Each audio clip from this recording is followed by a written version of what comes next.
My name is Christine Rudd. I'm a PhD candidate and I am studying equine welfare in horse-human interactions, specifically within the context of equine-assisted services. So I'm part of the Distinguished Graduate Student Assistantship program. So my primary funding for my doctorate comes from the DGSA, but last year I applied for the Graduate Student Research Grant, and I received a $1,500 grant through the grad school to finish my research. So obtaining the kits to measure cortisol was not cheap, and that contributed. And then also for this project, my final one, I ended up having to purchase reinforcers. So different types of food for the horses to pay them to work. So having that $1,500 grant really made a difference for me in allowing me to do my work and not have to pay for it out of my own pocket. So every time we have an interaction with a horse, it's a horse-human interaction. And I noticed a lot that there was some conflict in how humans communicate with horses in therapeutic riding and how horses perceived that communication from the humans.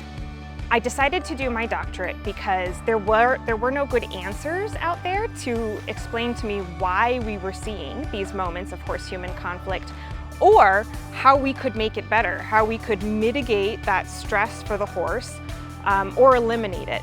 My goal with my research is to always measure a physiological response to what's happening to them or for them or with them, and also to look at behaviors so I can get a really holistic picture of what's happening. And am I going to see the same moments of horse-human conflict in this research setting that I saw in practice?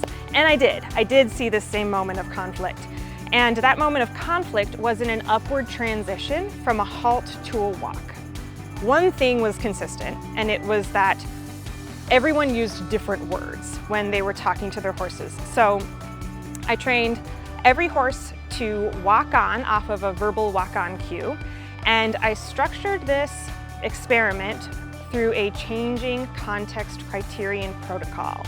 So in therapeutic riding, we often have riders with physical disabilities that influence how they sit, so they may not be sitting balanced on the horse. So training horses to continue to do their job even when their rider isn't balanced on them is very important.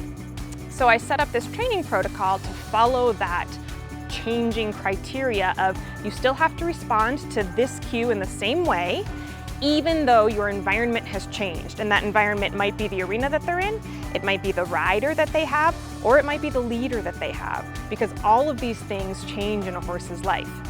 So I'm trying to fix a very small part of a much larger issue, but it's a start.